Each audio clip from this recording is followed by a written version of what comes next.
Il fait chaud ce jour-là en Floride. Un avion de ligne décolle en direction d'Atlanta, en Géorgie. À son bord, 110 personnes. Mais quelques minutes après le décollage, l'appareil se met à faire de violentes embardées avant de plonger dans les Everglades.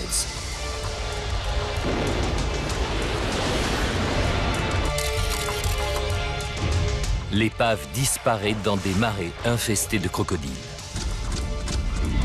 Pourquoi l'avion s'est-il écrasé? Grâce à la simulation informatique, nous allons vous montrer ce qui se cache derrière un des drames aériens les plus déconcertants survenus aux États-Unis, celui du vol ValueJet 952. Les catastrophes sont rarement le fruit du hasard. Elles résultent souvent d'un enchaînement d'événements malheureux que nous allons tenter de reconstituer dans cette minute de vérité.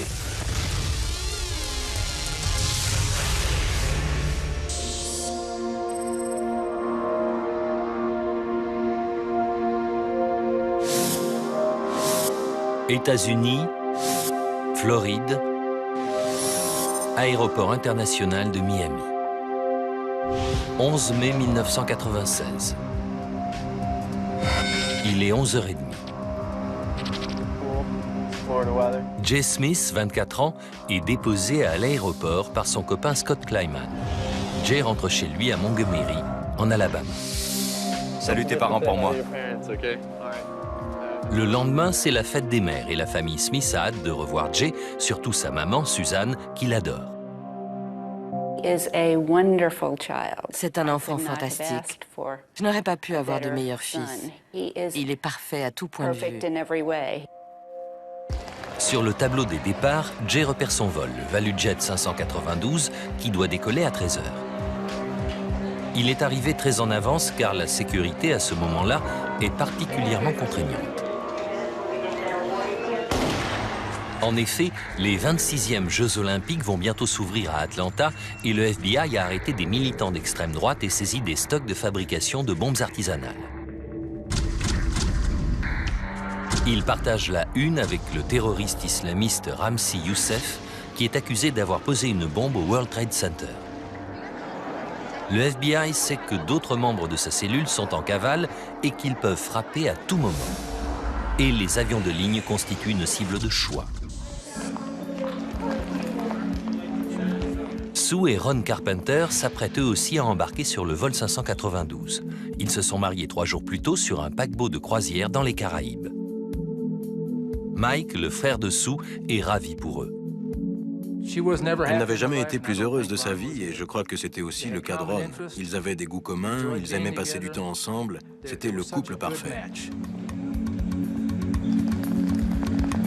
Plusieurs enfants vont embarquer sur ce vol, parmi eux Andrew Leonard, son frère Jeremy et leur sœur Tabitha qui va fêter ses 13 ans dans une semaine. Les passagers du vol ValueJet 592 sont priés de se présenter à Au total, 105 passagers s'apprêtent à embarquer. Ils voyageront à bord d'un DC-9. Il s'agit d'un bimoteur avec un empennage en T facilement reconnaissable.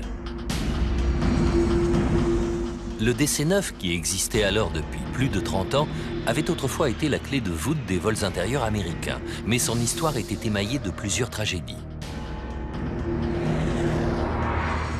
Entre 1966 et 1996, 77 DC-9 avaient été victimes d'accidents qui avaient fait plus de 1800 morts. Cet avion, qui est alors en service depuis 27 ans, compte plus de 68 000 heures de vol et appartient à la compagnie low-cost ValueJet.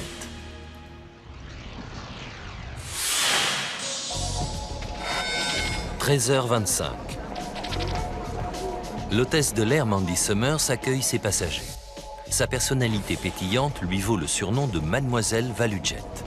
Elle n'occupe ce poste que depuis quelques mois, mais elle espère avoir bientôt droit à une promotion. Elle savait que ce n'était pas ce qu'elle voulait faire dans la vie. Elle pensait que ce poste serait plus intéressant avant de commencer ce travail. Les agents chargés de la manutention remplissent la soute avant du DC-9 avec les bagages des passagers.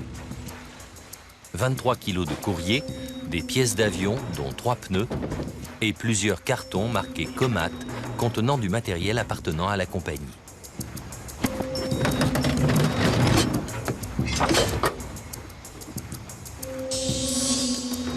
Aux commandes se trouve le pilote, Kandaline Kubek. On fera la checklist après. Elle compte 2000 heures de vol sur DC-9.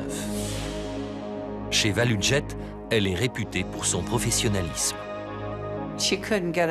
Elle avait ça dans le sang. Être pilote, c'était sa vie.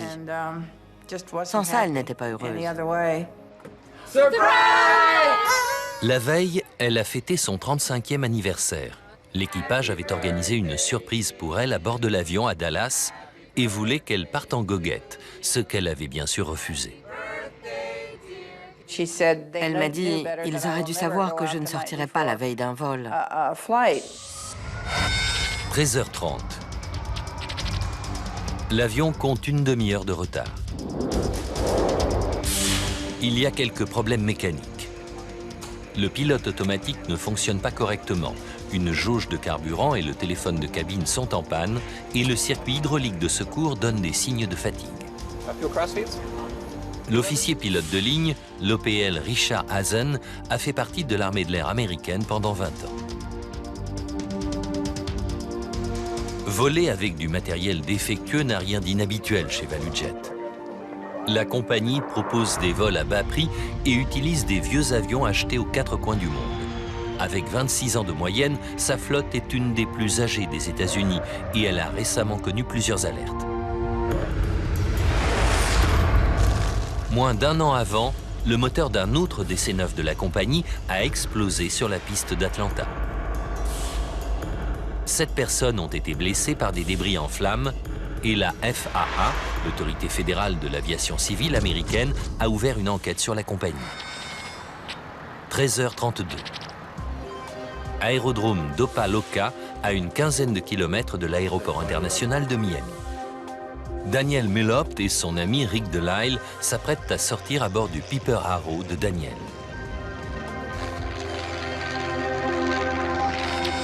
À 13h41, les mécaniciens expliquant qu'ils ne peuvent pas réparer le pilote automatique avant le vol, l'équipage décide de le couper.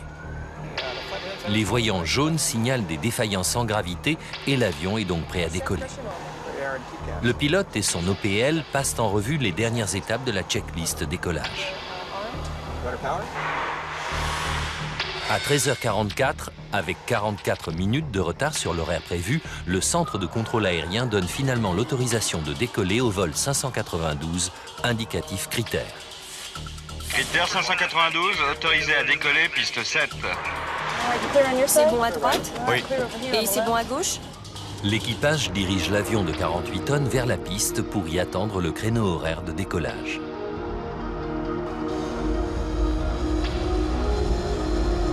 Il est alors 14h03. 63 minutes après l'heure prévue pour le décollage, le DC-9 s'élance sur la piste. Le commandant Kubek relève doucement le nez de l'appareil. Le vol 592 est enfin parti. Veuillez rester assis, s'il vous plaît. Comme à l'accoutumée, Jennifer Stearns, la chef de cabine principale, s'adresse aux passagers. Le commandant Kubek entame son ascension pour atteindre son altitude de croisière de 10 500 mètres. Jay Smith et les autres passagers se détendent et se préparent pour ce vol de 92 minutes en direction d'Atlanta.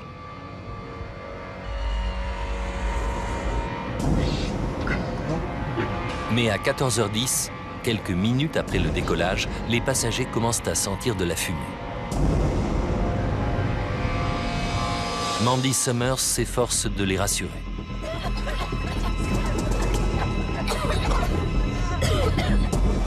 Mais la température monte et la fumée s'épaissit très rapidement. De toute évidence, le vol ValuJet 592 et les 110 personnes se trouvant à son bord ont de gros ennuis.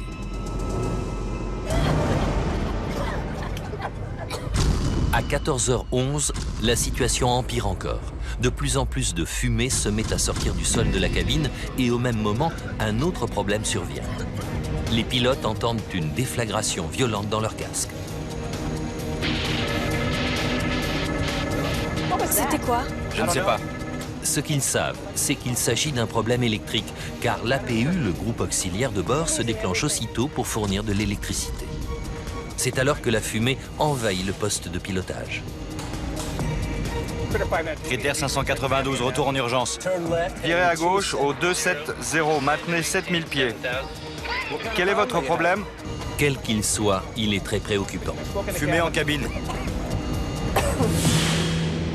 À environ 3 km, aux commandes de son avion de tourisme, Daniel Mulhaupt voit un gros avion effectuer un virage.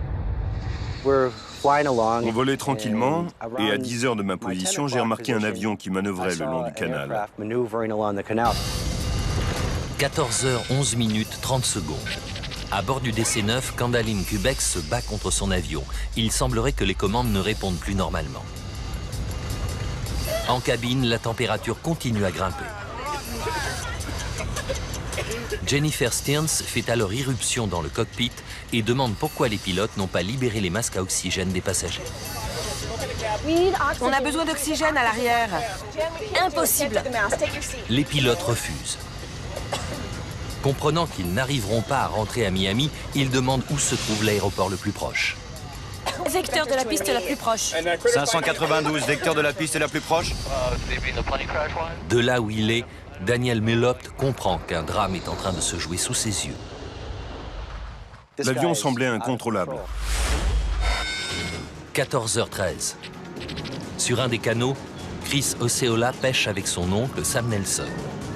Tous deux remarquent le DC-9. Sam, regarde cet avion. L'appareil passe quelques centaines de mètres au-dessus des deux pêcheurs. Je ne vois ni flamme, ni fumée. Le train est relevé, il fait des manœuvres bizarres. 14h13 minutes 34 secondes. À bord, les passagers et l'équipage ont perdu connaissance.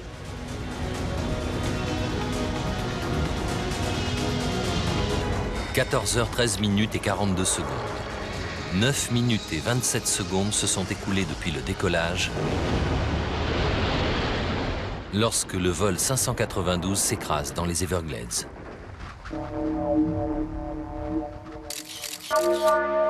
Ces photos prises depuis l'avion de tourisme quelques secondes après l'accident ne montrent qu'une flaque de carburant noirâtre à la surface des marais. Daniel Mulhaupt avertit le contrôle aérien de Miami qu'il vient de voir un avion s'écraser.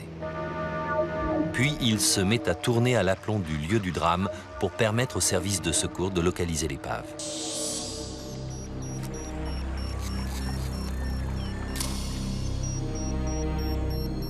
Chris Osceola prend lui aussi des photos. Lorsque les deux pêcheurs arrivent au sommet de la digue, il règne un calme inquiétant. Les marées ont englouti l'avion de 48 tonnes. On ne voyait rien, on n'entendait rien à part quelques oiseaux, mais on sentait une odeur de carburant.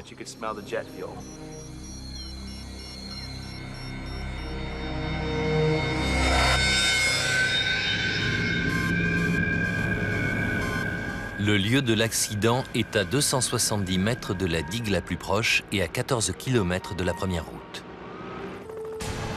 Les secours, qui ne peuvent donc y arriver que par hydroglisseur et par hélicoptère, découvrent un spectacle horrible.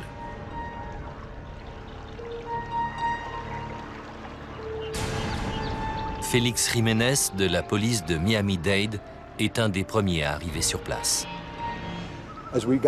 En m'approchant du lieu de l'accident, j'ai constaté qu'un avion s'était écrasé là, mais il était en tout petits morceaux. Bonsoir. Ceux qui nous suivent depuis cet après-midi savent qu'un accident d'avion terrible a eu lieu au nord-ouest de l'aéroport international de Miami. Un DC-9 de ValueJet avec 109 passagers et membres d'équipage en route pour Atlanta s'est écrasé dans les Everglades. Tandis que la nouvelle se répand, les recherches continuent jusqu'à la tombée de la nuit pour trouver des survivants. Mais c'est sans espoir. Nous n'avons pour l'instant retrouvé aucune victime, aucun survivant, aucun corps. Au bout de quelques heures, la nouvelle parvient aux familles des victimes. Susan Smith apprend ce qui est arrivé à son fils adoré par un coup de téléphone. J'ai entendu des cris horribles. C'était ma fille. Elle m'a dit qu'un avion s'était écrasé au départ de Miami. À l'instant où elle me l'a dit, au fond de mon cœur, j'ai su que c'était celui de Jay. La vie de Jay Smith, qui rentrait chez lui pour la fête des mères, s'arrête avant même d'avoir vraiment commencé.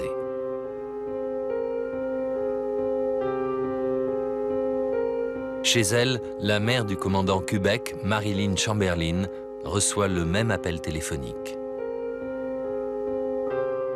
Je me suis jetée par terre en tapant des poings par désespoir, en me disant que ça ne pouvait pas être vrai. C'était un cauchemar. Ça ne pouvait pas être vrai. Parmi les enfants qui disparaissent ce jour-là se trouve Tabitha Leonard, qui devait fêter son 13e anniversaire la semaine suivante. Les journalistes interviewent Pat Stearns, le père de Jennifer, la chef de cabine de 21 ans. Il est écrasé de chagrin. Elle ne devait même pas travailler sur ce vol. Une de ses collègues s'était fait porter pâle et elle l'avait remplacée.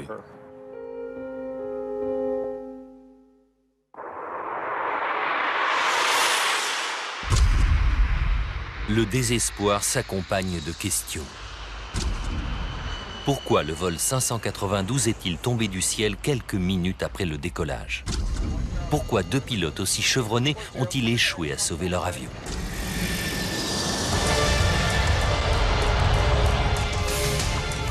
En retraçant le fil des événements qui ont conduit à ce jour fatidique et en analysant en détail l'enquête qui a été faite, nous allons vous révéler ce qui s'est vraiment passé.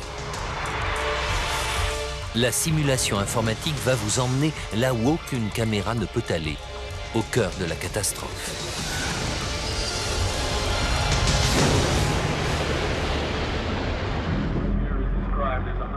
À 1500 km au nord de Miami, à Washington, un expert du NTSB, l'équivalent du bureau d'enquête et d'analyse, apprend la nouvelle.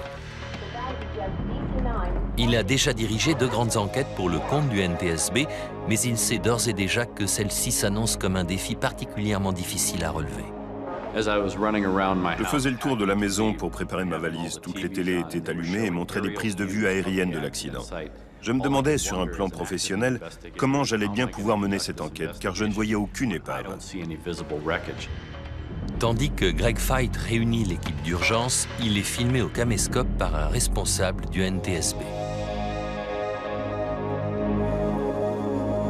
2 heures seulement après la disparition du vol 592, l'équipe est dans l'avion qui l'emmène à Miami et en route, elle survole le lieu de l'accident. Ce qui lui donne matière à réflexion. Il n'y a vraiment pas grand-chose. Plus de 800 DC-9 étant en service, il est capital de trouver rapidement la cause du drame du vol 592. Mais compte tenu du lieu de l'accident, Greg Feit sait qu'il va devoir reconstituer laborieusement ce qui s'est passé, pièce par pièce. Tous les indices, toutes les preuves qu'on rassemble ont la même valeur, jusqu'à ce qu'un scénario soit étayé par un certain nombre de faits. Dans le marais, le trou mesure 40 mètres de long sur 12 de large. Vêtus de combinaisons spéciales pour se protéger du carburant, les membres de l'équipe de recherche travaillent côte à côte pour passer les eaux saumâtres au peigne fin. Mais ils parviennent à peine à sonder le marais. En effet, sous l'eau se cache une couche de végétation épaisse et enchevêtrée. Les hautes herbes coupent et entravent les hommes qui avancent comme ils peuvent.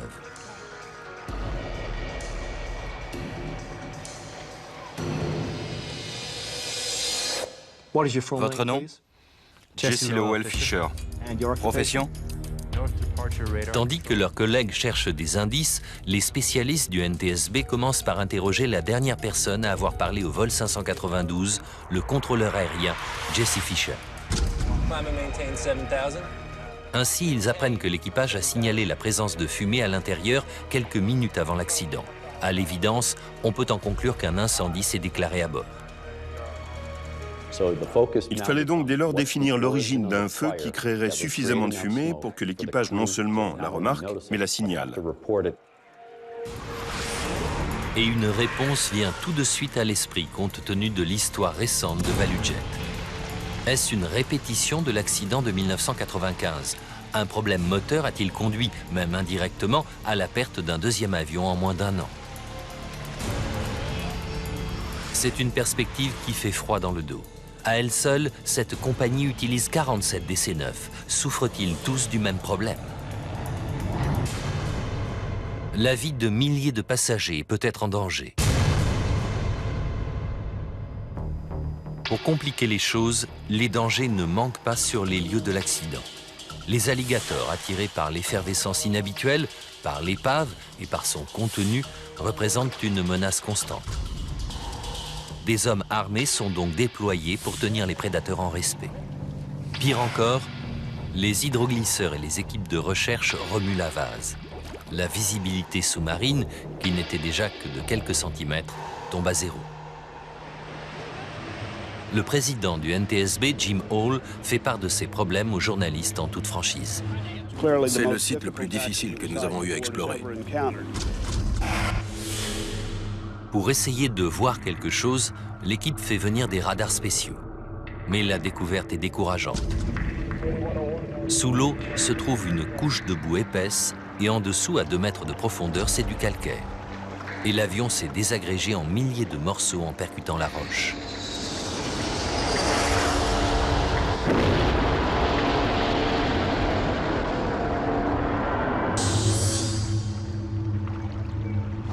Malgré tout, on commence à assembler les premiers débris à l'aéroport de Kendall-Tamiami, où les spécialistes du NTSB vont pouvoir les examiner soigneusement.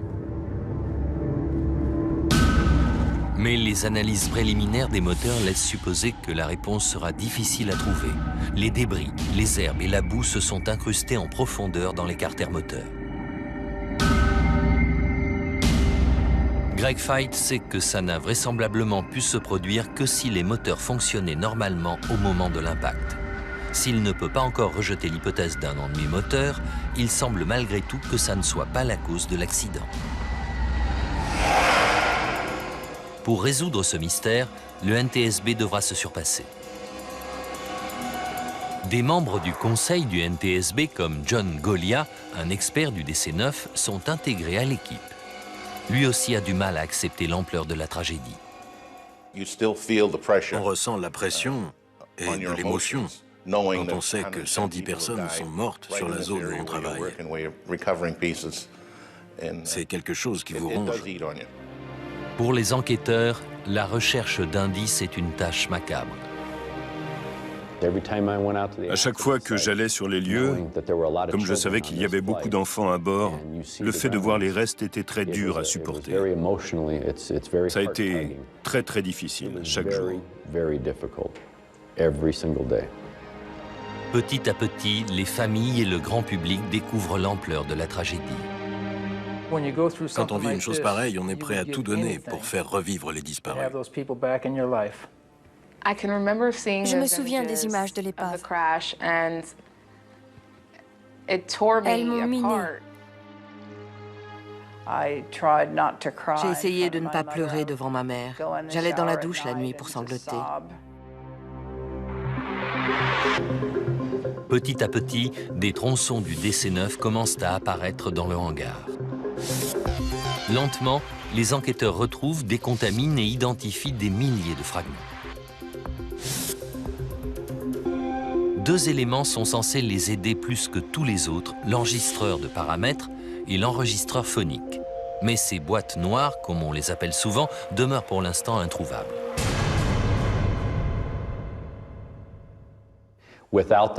Sans elles, l'enquête aurait été très difficile, car beaucoup de renseignements nous auraient manqué. Malgré tout, l'équipe continue vaille que vaille et découvre que même en l'absence des enregistreurs, l'épave commence à fournir des renseignements des plus utiles. Certains cadres métalliques des sièges ont fondu. Les moquettes et les garnitures intérieures ont presque entièrement brûlé. Dès lors, il est clair que la fumée que Richard Hazen a été le premier à signaler venait d'un brasier capable de faire fondre l'aluminium. Les spécialistes estiment que la température en cabine devait atteindre au moins 815 degrés. Mais même pour un expert du DC-9, l'origine d'une telle fournaise demeure un mystère. Nous savions qu'il y avait eu un violent incendie, mais ce qu'il signifiait et comment il s'était déclenché nous échappait. Puis, alors qu'une des équipes sonde la vase des Everglades, un agent marche sur quelque chose de solide. En voici les images. Il vient de trouver l'enregistreur de paramètres. C'est une découverte capitale. Super, on a une des boîtes. Piétiner ce qu'on cherche n'est pas le meilleur moyen de faire une fouille, mais l'équipe est tout de même satisfaite. Une bonne partie des recherches a été faite ainsi. On marchait sur quelque chose qu'on remontait ensuite. Quelques minutes plus tard, la boîte noire rejoint la terre ferme. On a la boîte. C'est ce qu'on cherchait. C'est l'une des deux. Elle est conservée dans l'eau pour que le mécanisme ne grippe pas et acheminée rapidement jusqu'à Washington pour analyse. Si la boîte a résisté à l'impact, elle va fournir des données techniques capitales concernant le vol, comme la vitesse R, l'altitude et les mouvements de l'avion. Mais surtout, elle va dire si les moteurs de l'appareil étaient tombés en panne.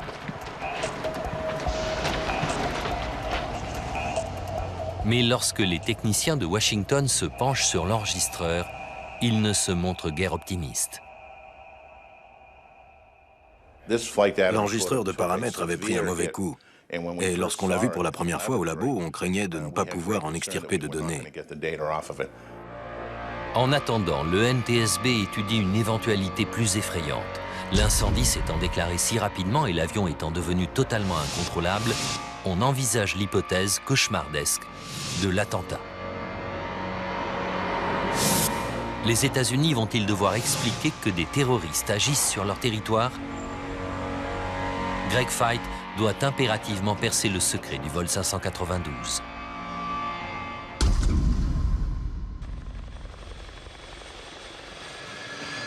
Qu'a-t-il bien pu arriver à ce DC-9 qui effectuait un vol de routine? L'immense marais a-t-il été le lieu d'un crime? Nous devions déterminer s'il s'agissait d'un accident ou d'un acte délibéré. Dans ce dernier cas, il était d'origine criminelle. Au même moment, Ramzi Youssef attend d'être jugé pour le premier attentat du World Trade Center et on sait qu'il comptait faire exploser des avions américains. Si cet individu est derrière les barreaux, d'autres cellules terroristes sont toujours actives. À ce moment-là, nous avons obtenu un élément nouveau qui n'a pas manqué de nous inquiéter, à savoir les rapports des services de renseignement qui faisaient état de menaces contre le transport aérien aux États-Unis. Robert Starr, le chef d'un groupuscule appelé Milice libre de la République de Géorgie, a été interpellé 2 semaines plus tôt. Lors de l'arrestation, les policiers ont saisi des composants servant à fabriquer une bombe. À l'approche des JO, un attentat de cette envergure serait idéal pour répandre la peur et la panique.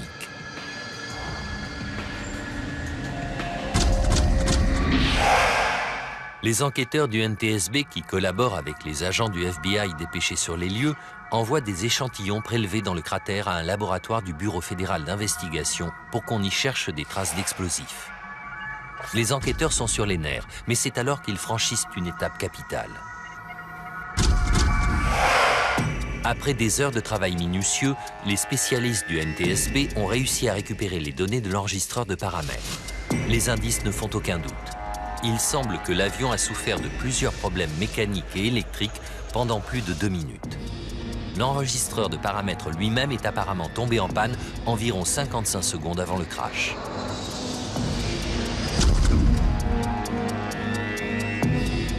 Et le NTSB peut désormais écarter l'hypothèse de la panne moteur. Les données de cet enregistreur montraient que les moteurs fonctionnaient.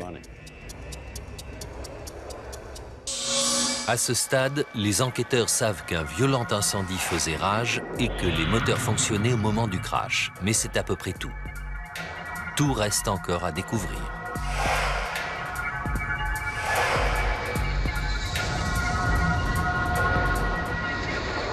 Retrouver la deuxième boîte noire, l'enregistreur phonique s'avère désormais crucial. C'est peut-être elle qui contient l'indice dont les enquêteurs ont désespérément besoin. L'enregistreur de paramètres ne dit pas ce qui se passe dans l'avion. L'enregistreur phonique, lui, pouvait nous fournir un indice sur l'origine du sinistre, car l'équipage parlait vraisemblablement de ce qui se passait. Tandis que les équipes de recherche continuent de fouiller les marais, les enquêteurs cherchent des pistes ailleurs. Ils savent que la compagnie ValueJet fait l'objet d'une enquête en raison de la médiocrité de son bilan de sécurité. Il y avait eu des problèmes opérationnels presque chaque semaine avant l'accident.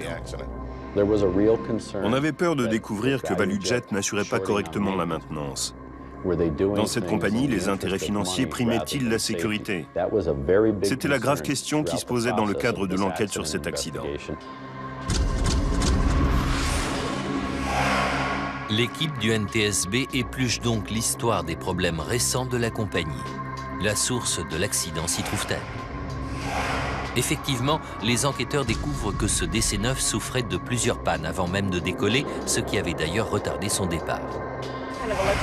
Ils découvrent que le pilote automatique fonctionnait mal depuis 2 jours. Le carnet de route précise qu'une fois enclenché, il faisait faire le yo-yo à l'avion. Les mécaniciens avaient essayé de le réparer, mais sans succès. Par conséquent, l'équipage du vol 592 avait suivi la procédure standard et pris le contrôle manuel des commandes. Les enquêteurs découvrent également que les fusibles du circuit hydraulique de secours avaient sauté, mais les mécaniciens les avaient réparés. La piste s'avérait prometteuse, mais les experts ne trouvent rien dans le carnet d'entretien susceptible d'expliquer l'accident. Il était clair que l'un ou l'ensemble de ces problèmes ne pouvait pas provoquer d'incendie à bord. Lorsque les résultats reviennent du laboratoire du FBI, les enquêteurs, les organisateurs des Jeux Olympiques et le gouvernement fédéral poussent un grand soupir de soulagement. Ça n'était pas une bombe incendiaire, ni un explosif. Pour nous, c'était une inquiétude de moins qui allait nous permettre d'envisager l'accident sous un autre angle. Désormais, l'hypothèse de l'attentat terroriste peut donc elle aussi être écartée. Mais Greg Feit n'arrive toujours pas à résoudre le mystère.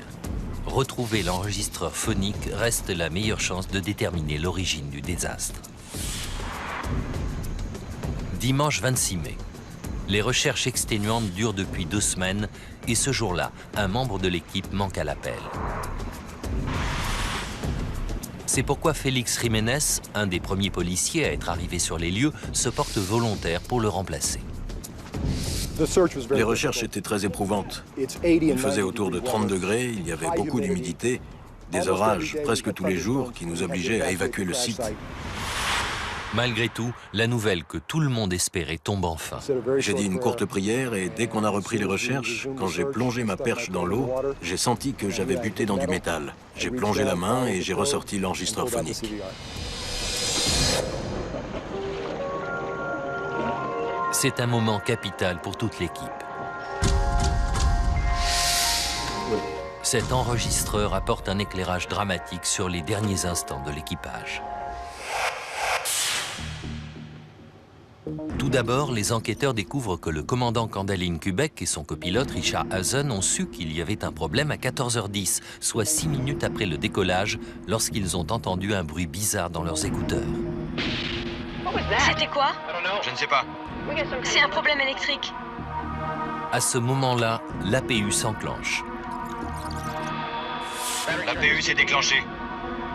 On perd tout. C'est un indice de plus.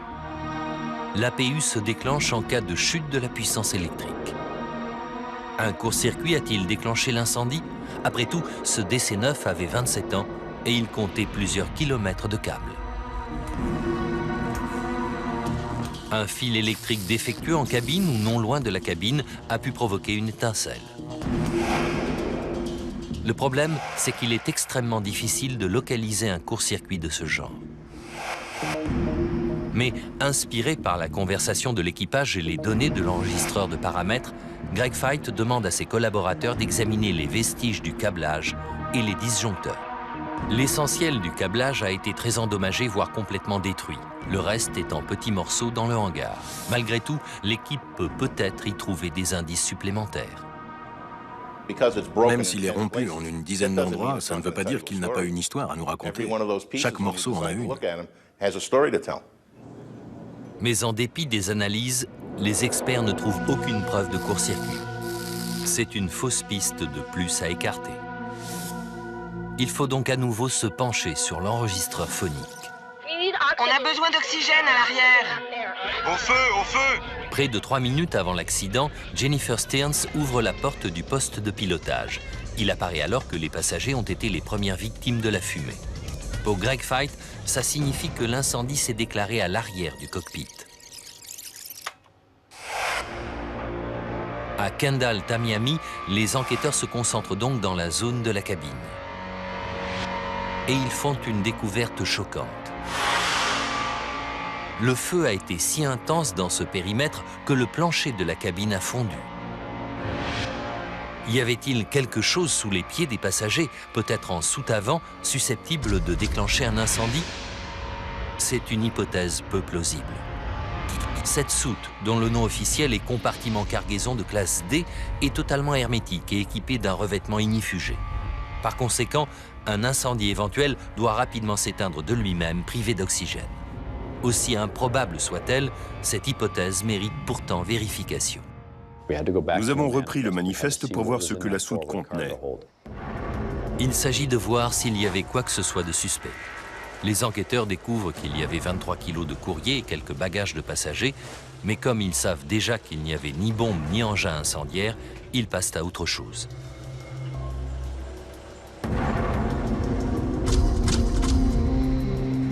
Le manifeste fait également état de 2 lots de pièces d'avion, ce qui éveille les soupçons. Il y avait entre autres 3 pneus de DC-9. Pour être transportés, les pneus doivent être remplis d'azote et sous-gonflés pour éviter tout risque d'explosion. Une faute d'inattention pourrait très bien être la cause du désastre, mais les dossiers montrent que l'équipe de manutention au sol a respecté la procédure en vigueur. Une nouvelle piste prometteuse finit à nouveau dans une impasse. Le bordereau d'expédition mentionne également 5 cartons de pièces appelés « bouteilles d'oxygène ».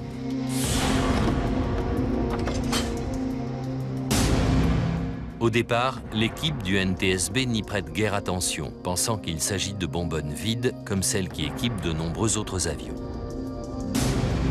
Mais c'est une erreur. En effet, il ne s'agit pas de simples bonbonnes, mais de générateurs d'oxygène chimique. Ce sont des petites bouteilles contenant un mélange volatile et potentiellement dangereux. Et les enquêteurs sont véritablement horrifiés par cette découverte. Ça a changé la complexité et la physionomie de l'enquête. Ces générateurs alimentent les passagers en oxygène en cas d'urgence. Ils sont reliés à un masque à l'aide d'un fil fixé à un percuteur. Lorsqu'un passager tire sur son masque, la goupille se décroche, ce qui déclenche une réaction chimique qui produit de l'oxygène. Or, lorsqu'on utilise cet appareil, sa température peut monter jusqu'à 260 degrés. Les générateurs de rechange se seraient-ils mis en marche avant de prendre feu? Cette théorie ne présente qu'un seul défaut. D'après le bordereau, tous ces générateurs étaient vides et par conséquent complètement inoffensifs. Normalement. Les enquêteurs interrogent le personnel de Cybertech qui assure la maintenance des appareils de ValueJet. Ils découvrent que les générateurs contenus dans les cartons avaient été retirés de 2 McDonnell Douglas MD-82 car ils étaient périmés.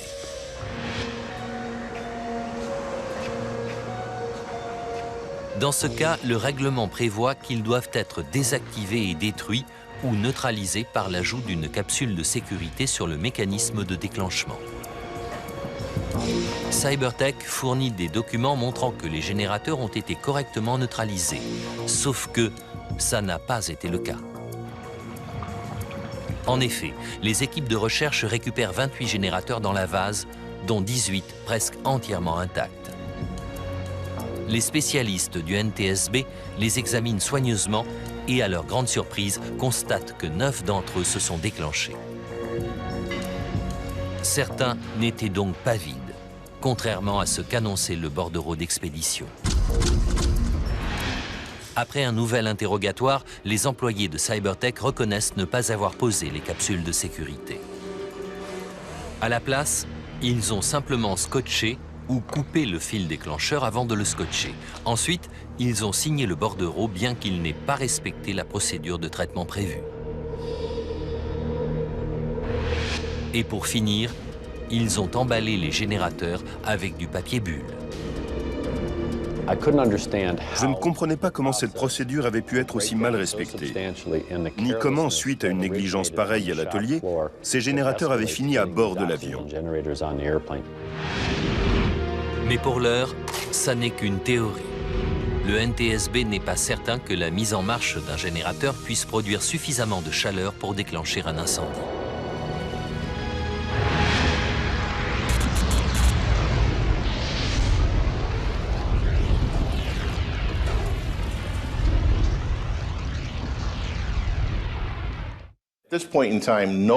À ce moment-là, personne n'avait vraiment compris ce qui se passait lorsque ces générateurs produisaient de l'oxygène.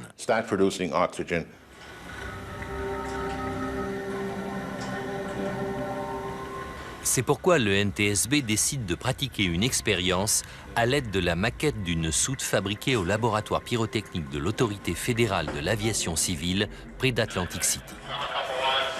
Les techniciens placent 28 générateurs dans un carton rempli de papier bulle. Ensuite, ils tirent un fil relié à l'amorce d'un des générateurs avant de battre en retraite. Mais contrairement à leurs attentes, la chaleur produite n'engendre que quelques flammèches et un peu de fumée. Les autres générateurs ne se déclenchent pas et le carton ne prend pas feu. Encore une hypothèse à rejeter. Ce premier essai nous a découragés. On s'est demandé si on était sur la bonne voie. L'opinion publique, les acteurs de l'aéronautique et les amis et familles des 110 disparus réclamant des réponses, le NTSB se retrouve au cœur d'une polémique. Le mystère de l'accident du vol 592 serait-il insoluble? Les premiers tests menés à Atlantic City laissent entendre que les générateurs ne produisent pas suffisamment de chaleur pour déclencher un incendie. Pour l'équipe, tout est donc à recommencer. On procède à un deuxième essai en reproduisant plus fidèlement les conditions régnant en soute. On utilise plus de générateurs, de bagages et on ajoute un pneu d'avion. Et cette fois, le feu prend quelques minutes. Au bout de 10 minutes, la température du plafond de la soute atteint 1100 degrés. Une minute plus tard, elle a encore grimpé de 440 degrés. 30 secondes après, la température devient trop élevée pour que l'équipement du laboratoire puisse la mesurer avec précision. Au bout de 16 minutes, se produit un bruit qui apporte la dernière preuve.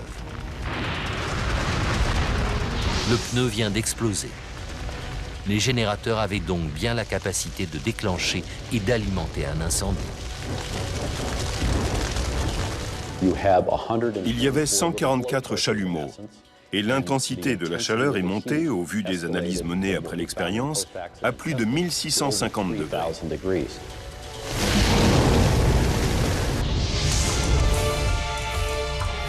Les enquêteurs peuvent désormais reconstituer l'enchaînement des événements qui ont conduit à l'accident du vol 592. Ils savent pourquoi l'incendie s'est déclaré à bord, ce qui l'a alimenté et pourquoi l'équipage a perdu le contrôle de l'avion.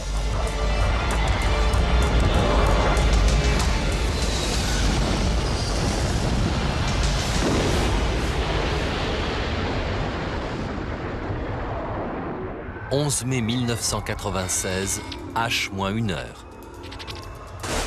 Un chauffeur de Cybertech s'arrête à la porte G2 de l'aéroport international de Miami et livre la cargaison du vol ValueJet 592. Dans les cartons se trouvent 144 générateurs d'oxygène périmés mal emballés. un agent de manutention dispose les cartons autour d'un pneu d'avion. Les pilotes ignorent qu'ils transportent une cargaison dangereuse. H-30 minutes.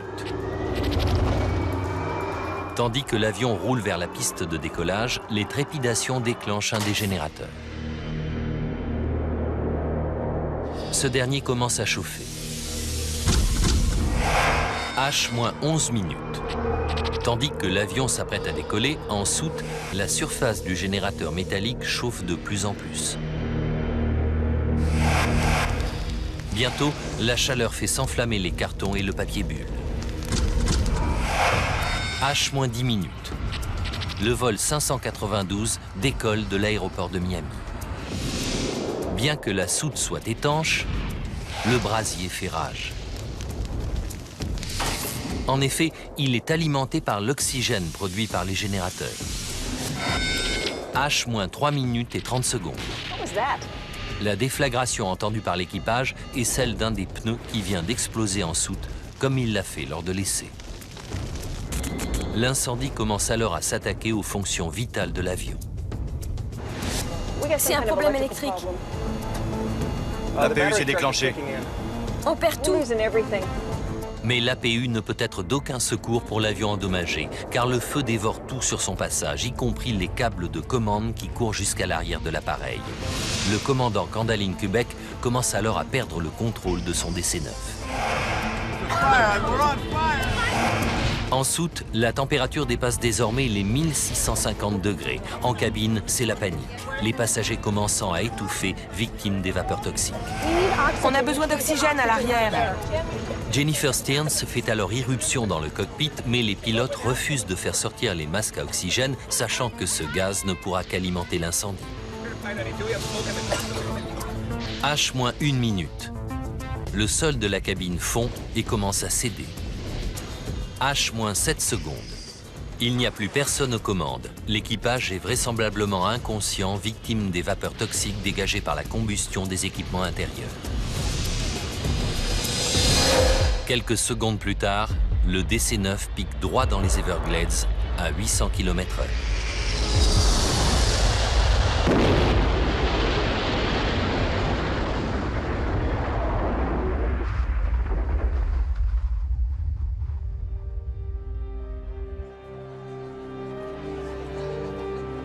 Près de 3 mois après le drame, les familles assistent aux funérailles collectives de 48 des victimes dont les dépouilles sont toutes inhumées ensemble. Seuls 61 cadavres seront identifiés.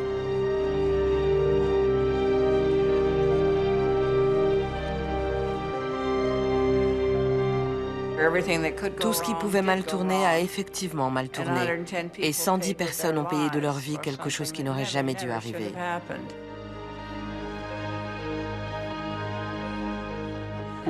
L'amour me manque. Je ressens toujours autant d'amour, mais je n'ai plus la possibilité de prendre mon fils dans mes bras, d'entendre sa voix. C'est très dur pour une maman. Par la suite, ValueJet allait absorber une autre compagnie aérienne et devenir AirTran. Cybertech dut payer une amende de près de 400 000 € pour son rôle dans cette tragédie, mais mit la clé sous la porte avant le versement. La publication du rapport d'enquête du NTSB en août 1997 fit l'effet d'une bombe. 8 ans auparavant, un incendie d'origine quasiment identique s'était déclaré à bord d'un DC-9 à destination de Nashville. La cause ? Une substance produisant de l'oxygène, de l'eau oxygénée, qui avait fui de son conteneur dans une soute de classe D. Cette fois-là, le pilote avait réussi à se poser et on n'avait déploré aucun décès. Suite à cet accident, on avait suggéré d'équiper toutes les soutes de classe D d'alarmes anti-incendie et d'extincteurs. Mais cette mesure avait été rejetée au motif qu'elle aurait coûté près de 280 millions d'euros. Depuis 2001, alarmes anti-incendie et systèmes d'extinction sont devenus obligatoires. Aux États-Unis, il faut un événement hors du commun pour que les autorités de régulation s'émeuvent et exigent des changements. Dans ce cas-là, il a fallu la mort de 110 personnes.